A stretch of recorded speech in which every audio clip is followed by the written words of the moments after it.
Let the race begin! Dan picks up the 4x4 and does a very brief inspection before launching into his solve.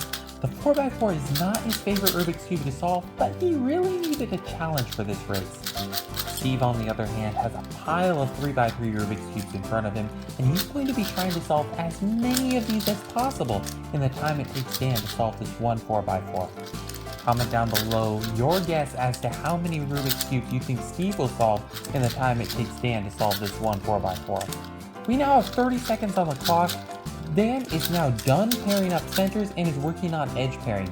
This will probably be a very tedious process for Dan for sure, as he does not spend a lot of time practicing the 4x4. But we'll see how well it works out for him. Steve is working on PLL on his first Rubik's Cube. He's been learning some new algorithms for OLL and PLL in the last couple of days, so we'll see how well this works out for him. We have now 1 minute on the clock. Steve is finishing up. Yes, he's finished with his first Rubik's Cube and launching into his second. Dan is still stuck on edge pairing. It's going very slow for him. We're seeing a lot of fumbling and a lot of looking for pieces. This is really slowing Dan down and giving Steve a little bit of an advantage. Let's see if Steve is able to take advantage of this advantage. We have 1 minute and 23 on the clock. Steve is working on F2L on his second Rubik's Cube. A little bit of difficulty recognizing some F2L cases, so it looks like he's reverting back to some beginner method F2L. It's working for him, but it's also slowing him down just a little bit. Dan is still working on edge pairing. He's got to be getting close now to completing edge pairing.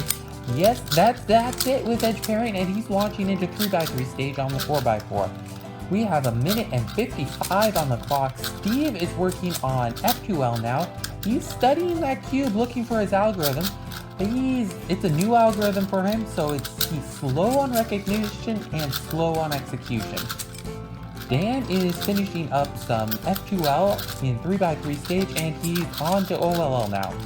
Steve is one algorithm away from solving his second Rubik's Cube. Dan is also one algorithm away. Who's gonna get it first? Steve is done with the second Rubik's Cube, launching into the third. Dan is finishing up his 4x4. 2 minutes and 30 seconds on the clock. Steve only got a couple of turns in on his final Rubik's Cube, and the race is done.